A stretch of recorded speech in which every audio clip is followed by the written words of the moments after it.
Un film qui prend la science, la retourne et lui défonce l'élastique à paix. Un film qui force Van Damme à avoir des émotions, à passer 10 ans de sa vie sans femme. Un film qui nous prouve enfin que les coups de pied de Van Damme peuvent traverser l'espace-temps. Aujourd'hui, à revue de 1994, avec Jean-Claude Van Damme. Time Cop. Et ça commence maintenant.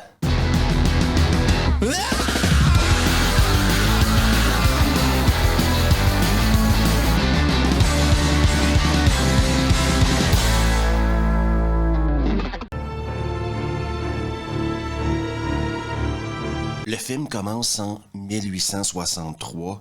Petite route perdue dans un boisé. On est en pleine guerre de sécession. Hein? Un mec veut voler de l'or. Et quand le mec sort ses 2 usines et commence à fumer tout le monde, en tant que spectateur, tu te dis que les prochaines 90 minutes risquent d'être épiques.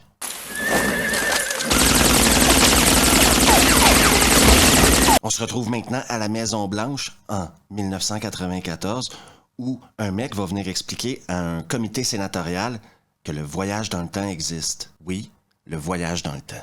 On parle de l'effet papillon, on parle d'aller tuer Hitler, que ça serait pas une bonne idée. Je reviendrai sur le côté scientifique de Time Cop à la fin de la vidéo. On ne peut aller dans le futur puisqu'il ne s'est pas encore produit. Cependant, on peut aller dans le passé, mais il y a... Une femme regarde des horloges, entend une voix. Ça lui prend pas 3 secondes pour oublier qu'elle est promise à Ferris Bueller et se donner corps et âme à Jean-Claude Van Damme.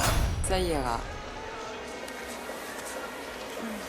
Parce que Jean-Claude Van Damme est en mode éveillé 24 sur 24, 7 sur 7, eh bien les bisous c'est gentil, mais le devoir l'appelle.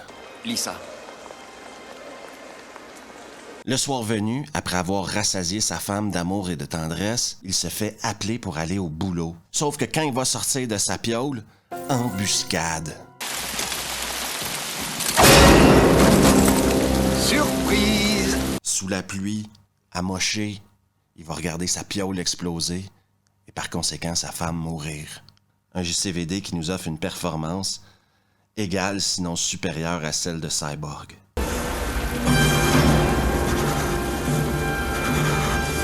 On se retrouve maintenant le jour du crash de 1929 et il y a un mec qui lit le journal de 2004 pour jouer à la bourse en 1929. Ce qu'on appelle communément dans le monde du cinéma l'effet Biff Tannen.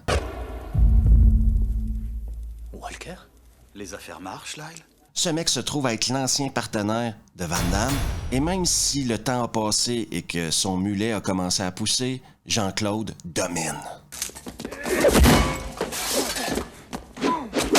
Son ancien partenaire va l'allumer sur le sénateur Macomb, candidat à la présidentielle américaine, en charge du comité sénatorial qui s'occupe du budget de la tech. La tech qui est en charge des Time Cop. Ce serait comme si je n'avais jamais existé. Ma mère, mon père, ma femme, mes enfants, mon putain de chat! Afin d'éviter les représailles et la mort de son chat, le mec va se jeter par la fenêtre. Jean-Claude, dans un acte d'héroïsme incroyable, va le choper juste à temps et le ramener en 2004 pour qu'il soit jugé.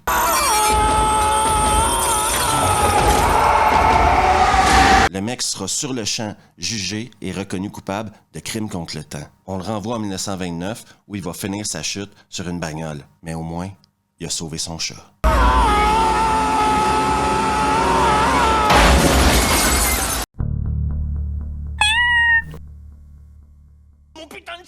De retour au QG de la tech, Macomb, qui est maintenant plein aux as, c'est le protagoniste du film, il n'y a pas de doute là-dessus. Et le raisonnement de Macomb pour justifier son envie de supprimer la tech est que pourquoi réglementer le voyage dans le temps quand on peut l'interdire? Surtout que dans son cas, il veut plus ou moins être le seul à pouvoir voyager dans le temps, donc il est pas con le mec. J'ai beaucoup entendu parler de vous.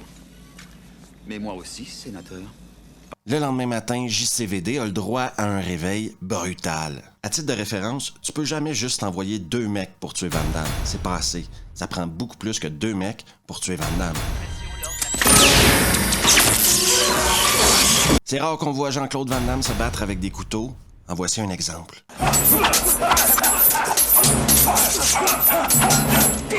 Et comme il l'attaque avec un taser depuis tout à l'heure, eh bien Jean-Claude a une solution hyper simple.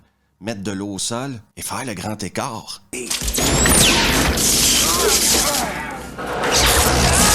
Oh! Oh! Oh! Yeah! Salut toi qui regarde une vidéo sur Time Cop. Pourquoi ne pas te faire plaisir et t'abonner juste ici? Laisse un pouce bleu, un message, partage la vidéo avec tes potes. Et on retourne maintenant à Time Cop. Il rentre au boulot comme si de rien n'était et la police des polices va être sur son cul. Oui, Fielding. Elle est là pour s'assurer que Van Damme ne soit pas corrompu. Parce que tout à l'heure, vous vous souvenez, c'est son ancien partenaire qui s'est fait choper. Et sincèrement, je trouve que Fielding, elle se la pète un peu, quoi. T'es dans la même pièce que Jean-Claude. Garde-toi une petite gêne. Je suis une experte en armes, en tactique et je parle 3 langues aussi. Impressionné? On assiste enfin à un lancement vers le passé. Je vous rappelle que je vous parlerai de la théorie du voyage dans le temps plus tard dans la vidéo.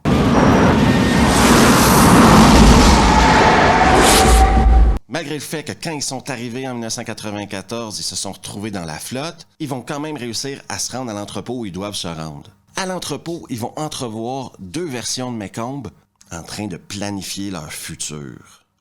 Ne m'interromps pas quand je me parle à moi-même. On va intervenir. JCVD va bien sûr les mettre en état d'arrestation. Le sénateur Macomb va bien sûr essayer de le corrompre. Mais Van Damme, il est incorruptible. Alors, agent Walker, vous êtes des nôtres? Je crois que vos prévisions sont sans avenir. Sauf que la fille de la police des polices, Fielding, elle est pas incorruptible. Et elle va trahir JCVD. J'ai préféré assumer mon bulletin de vote avant l'heure. J'étais heureux de te revoir, Jack. Van Damme va réussir à créer une diversion et aller se battre avec une clé à molette.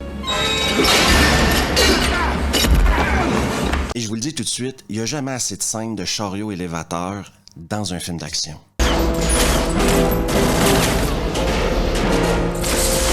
Le pire, c'est que Jean-Claude est un romantique, un autre chevalier blanc. Je ne me bats pas avec une femme. Ne le faites pas. Mais peu importe les prouesses au combat de Jean-Claude, le sénateur Macomb va finir par tirer sur Fielding et retourner dans le futur.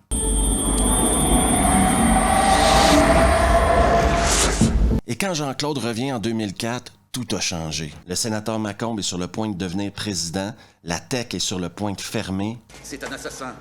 Ça ne me surprend pas, il a tué mon service. Parce que JC lui dit, Macomb est un pourri. Mais Matouzak a besoin de preuves, et la seule manière d'avoir des preuves, c'est de renvoyer Van Damme dans le passé, aller voir Fielding et lui demander de témoigner contre Macomb. Matouzak, au prix de sa vie, va l'aider.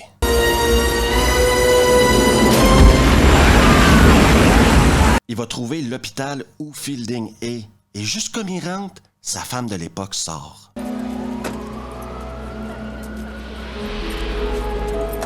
Fielding, rempli de remords, va choisir de collaborer avec Jean-Claude. Il doit maintenant aller chercher une fiole de sang pour prouver qu'elle existe. Sauf que quand il va fouiller dans les échantillons de sang, par hasard, il va tomber sur l'échantillon de sa femme et il va voir qu'elle était enceinte. Non seulement on l'a privé de sa femme pendant 10 ans, mais en plus, on l'a privé d'avoir un enfant. Ce qui était au départ une mission de tous les jours pour Jean-Claude est devenu personnel pour Van Damme. Melissa test de grossesse positive. Quand il retourne à la chambre de Fielding, elle est morte. Il va vite aller au centre d'achat du début du film. Question d'aller parler avec Melissa, la promise de Ferris Bueller. Mais Melissa commence à poser beaucoup trop de questions, je trouve. Oui, c'est des questions logiques, mais fais ce que Van Damme te dit, ça va aller plus vite. Pourquoi? Tu vas voir. Je veux juste souligner à tout le monde que ce mec a un style épique. Il est supposé de venir de 2004, mais il est vraiment 1994. Parce que l'objectif de Van Damme, maintenant, c'est d'en finir ce soir. Non, il va pas aller cacher sa femme à quelque part pour qu'il y arrive rien. Il va faire comme il avait fait au début. Sauf que quand les mecs vont se pointer chez lui, il va les attendre. On se retrouve donc dans une situation où des mecs vont attaquer une piole où il y a 2 Van Damme. Van Damme de 94, Van Damme de 2004. Mon humble opinion, c'est ce que j'appelle une mission suicide. Surprise! Enculé! Mais quittez un vieil ami de la famille. Et ça commence déjà hyper bien pour Van Damme 2004 qui nous montre que ça se passera pas comme au début. Je vous présente maintenant la gouttière la plus solidement installée au monde. Et même Melissa, elle va fumer un mec.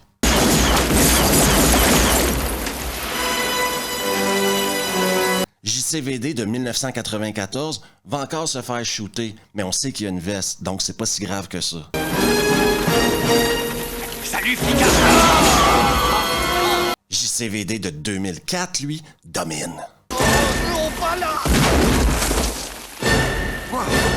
Ça doit faire mal.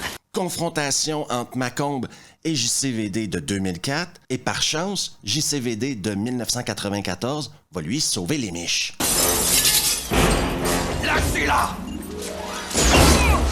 Et c'est maintenant au tour de JCVD de 2004 de lui rendre l'appareil. C'est déjà fait. Plus que 2 minutes avant que la piole explose. Oui, parce que Macomb a mis du C4. Mais JCVD, c'est pas juste un tas de muscles.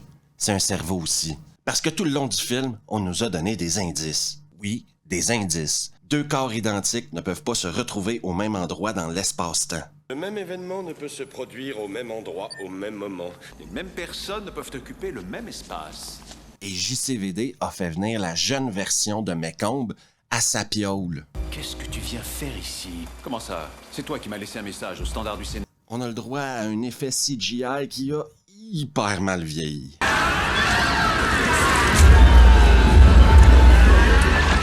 Et quand JCVD revient en 2004, il a maintenant la vie qu'il mérite.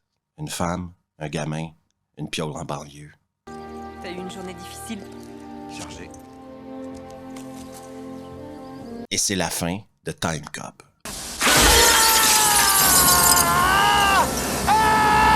Bon, déjà, quand tu regardes Time Cop, faut pas s'accrocher à la science. Parce qu'on nous dit au début du film qu'on peut pas voyager dans le futur, mais ils envoient des mecs dans le passé et à chaque fois qu'ils reviennent, c'est le futur. Comprenez ce que je veux dire? Parce qu'en plus, pour aller vers le passé, tu dois être dans une voiture qui va super vite, et là t'arrives dans le passé, alors que pour revenir vers le futur, t'as juste à appuyer sur 4 touches. Comme j'ai dit, on s'accroche pas au côté scientifique du film. Le film est apparemment basé sur un comic book de Dark Horse, Time Cop, et je l'ai jamais lu. Si vous l'avez lu, n'hésitez surtout pas à en parler dans les commentaires si ça vaut le coup de le lire, je serais curieux de savoir votre opinion là-dessus. Le réalisateur du film, Peter Hyam, a également fait Mort subite avec Jean-Claude. Il semble avoir une bonne relation entre les deux parce qu'ils n'ont pas vraiment fait de navet ensemble. Et oubliez pas qu'après Time Cop est sorti Street Fighter.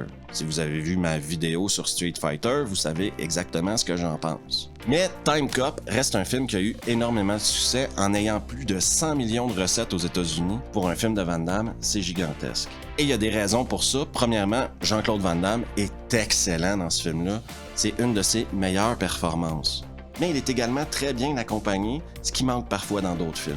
Ron Silver en protagoniste, bien qu'il représente pas une menace physique à Van Damme, ce qui est peut-être un petit défaut, est très bon en sénateur corrompu.